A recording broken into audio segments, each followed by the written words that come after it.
For Progressive Voices, I'm John Sinton, and this is a turning point. Today, to TikTok or not? That is the question. The decision to ban or force a sale of TikTok passed overwhelmingly, and in bipartisan fashion no less, through a gridlocked Congress that can otherwise do nothing and agree on nothing. In case you live under a rock, I'll explain with extreme brevity. The most popular app in America, TikTok, the addictive short video site used by more than 170 million Americans, is owned by a Chinese company, and the justifiable fear is that in an oversized back room in Beijing, Communist Party apparatchik are trading Americans' personal info like collectors at a baseball card swap meet. Our gang that couldn't shoot straight has finally awakened to a real threat, but has responded in a small ball and parochial fashion. Yes, TikTok is a threat, but so are YouTube, the Elon Musk iteration of Twitter called X, Facebook, Instagram, and others. They all vacuum our personal data, including our whereabouts, our movements, interests, purchases, proclivities from politics to sex, and yet no one thinks a thing about them. If you think platforms don't have outsized influence, all you need do is look at the way TikTok users swamped congressional switchboards last week when ByteDance, TikTok's owner, told them to. It's not a great leap to imagine the owners of the other social platforms mobilizing their followers, nor is it beyond the pale to think that any of them could secretly sway opinion on any issue. That's what Congress is rightfully worried about. They just missed the scope of the problem. Julia Angwin is an investigative reporter with a tech background, and when she talks, I listen. She says, quote, China appears to be having plenty of success pushing its political agenda through influencers on YouTube, Facebook, and Instagram, according to a 2022 Associated Press investigation. And she says, that's my point.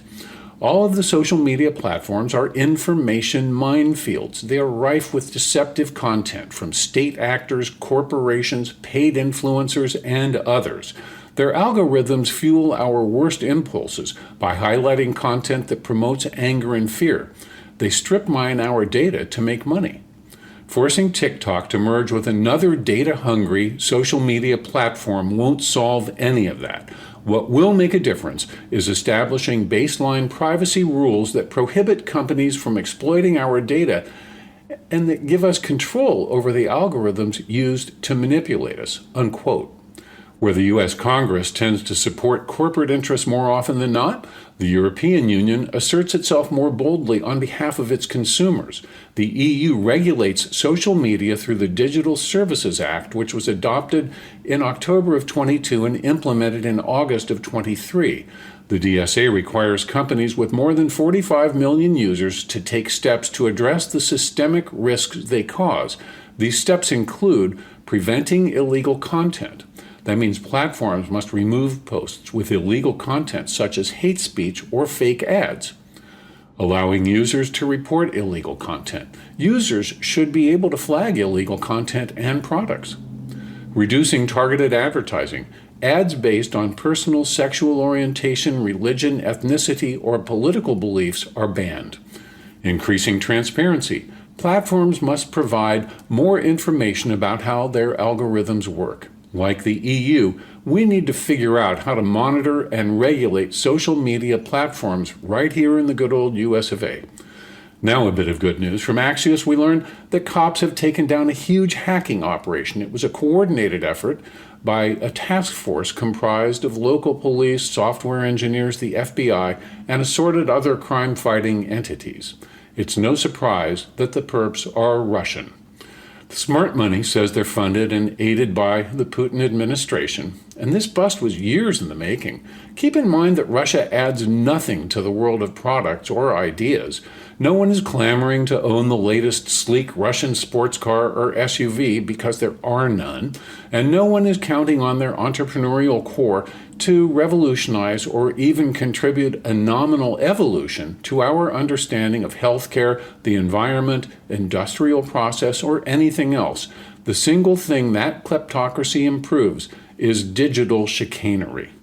That our formerly conservative GOP has decided to back the murderous autocrat Putin about to enter his next 6-year term in his president for life run, is disturbing to say the least. Yet, we have senators and congresspeople who side with his dictatorial, anti-democratic ways over our own system of transparency and free expression. How often we wonder if this crazy world can ever right itself. The digital world, so full of convenience and promise, seems to help us as it hurts us. Cybercrime is one example. You've no doubt heard and perhaps been the victim of ransom seekers who lock up vital computer systems in both the public and private sectors. Maybe this bust signals the beginning of the end. It would certainly be one less thing to worry about. For Progressive Voices, I'm John Sinton. Progressive Voices' John Sinton has written a continuing series called A Turning Point that touches on politics, culture, and media.